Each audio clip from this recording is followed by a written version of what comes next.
Assalamualaikum warahmatullahi wabarakatuh. Di sini saya akan mempresentasikan tugas dari analisis produktivitas, yaitu pengukuran produktivitas dengan metode OMAK studi kasus PT Harmoni Sentosa. Dengan saya yaitu Fitra Yunanda, NIM 1412200105.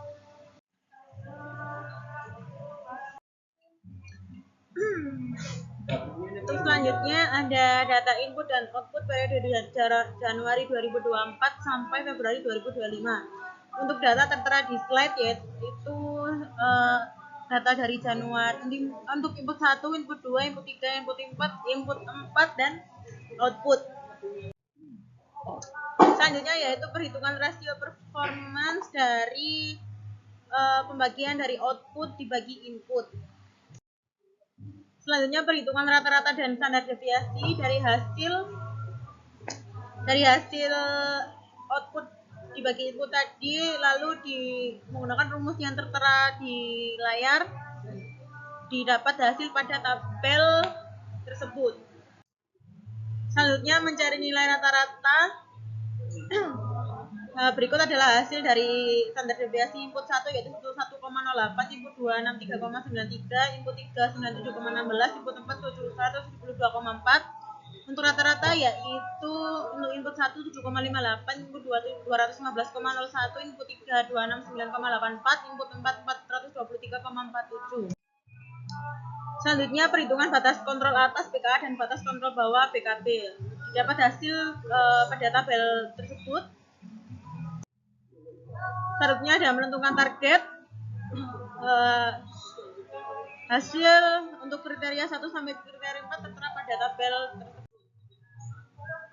Selanjutnya ada menentukan nilai produktivitas realistis untuk interval 0 sampai 3 sama dengan skor 3 dikurangi skor 0 sama dengan 3, BKA dikurangi BKB per 3. Untuk interval 3 sampai 10 dikurangi 3 yaitu 7, didapat BKA dikurangi BKB per 7. Untuk hasilnya terdapat pada tabel di layar.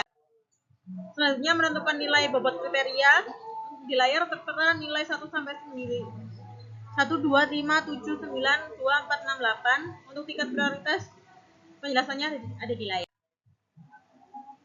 Untuk selanjutnya menentukan nilai bobot kriteria tahap 1, tahap 2, dan tahap 3. Menentukan nilai bobot kriteria didapat hasil dari input 1 sampai input 4, lalu ada total dan bobot dan persen bobot terdapat pada tabel di layar. Menentukan nilai skala skor dapat hasil dari tabel di layar untuk hasilnya. Selanjutnya menentukan nilai skala skor untuk BKA dari input 1 sampai input 2, input 3, input 4, lalu average di tabel tabulasi tersebut.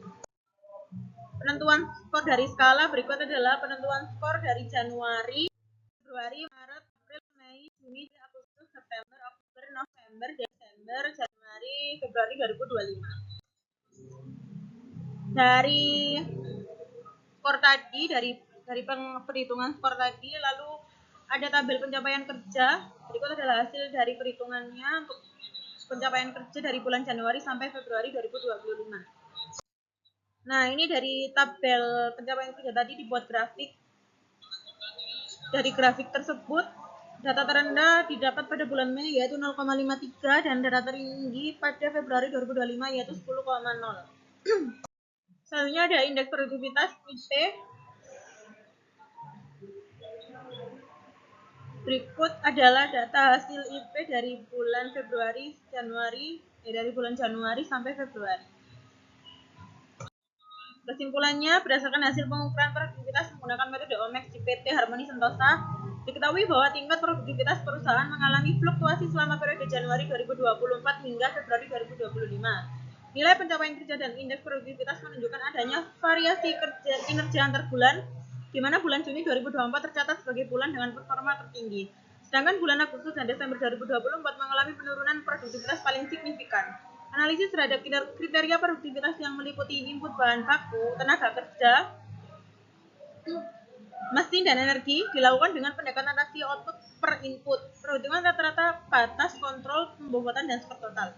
Hasil analisis menunjukkan bahwa perubahan tingkat produktivitas sangat dipengaruhi oleh fluktuasi performa pada masing-masing komponen input, terutama pada penggunaan mesin dan tenaga kerja.